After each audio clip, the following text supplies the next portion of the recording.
The prisoner's dilemma of Lockean property. Lockean theorists imagine a world where rightful ownership is defended regardless of price. In this world, enforcement agencies are expected to treat ancestral homesteading or contractual lineage as sacred, even if someone else would pay more to acquire or use the property. At first glance, this may look stable. Each enforcer upholds the Lockean rule, each owner pays modest fees for protection, and the system trudges along.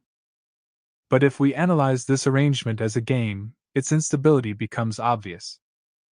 Enforcers face a simple choice whenever conflict arises. Cooperate, defend the Lockean owner, even if someone else bids more. Defect, break ranks and enforce for the highest bidder. The payoff matrix. Consider two enforcers deciding simultaneously. Both cooperate. Each receives steady payments from their legacy clients. Earnings are stable, but they are capped by the Lockean owner's willingness to pay, not by the property's actual productive potential. One defects while the other cooperates.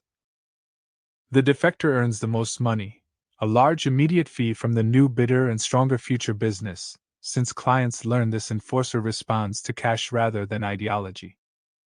The loyal cooperator, by contrast, receives the least, a small fee from a stubborn Lockean owner, plus lost credibility with future clients. Both defect. The Lockean principle collapses. Competition among enforcers drives margins down, so each earns less per contract than under the Lockean arrangement. Yet no one suffers the sucker's fate, and all business is aligned with productive bidding. This creates the standard prisoner's dilemma ordering. Temptation, reward, punishment, sucker. The logic of instability. Given these payoffs, no rational enforcer can long afford Lockean loyalty. Each has a private incentive to defect. The highest bidder pays more today and promises more tomorrow. Because all enforcers recognize this, the system unravels. Lockean cooperation cannot be sustained. The only equilibrium is universal defection, where every enforcer takes the highest bidder. This exposes the flaw at the heart of Lockean property defense.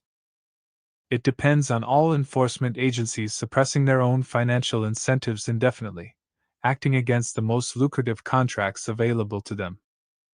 But once one agency breaks ranks, the dominoes fall, others must defect or be left with scraps. Lockean rights dissolve under the pressure of money. The broader lesson. What Lockean theorists call cooperation is not stability but cartel behavior. It is an attempt to prop up inefficient ownership claims against the natural pull of the market. Like any cartel, it suffers from internal cheating, the temptation to chase higher profits. And like every cartel, it eventually collapses under its own contradictions. In short, a Lockean system is a prisoner's dilemma, and in that dilemma, defection always wins. The system is unstable by design. Once we recognize money as the true measure of enforcement payoffs, the fiction of rightful ownership cannot survive. Property flows to the highest bidder, not to the Lockean dreamer.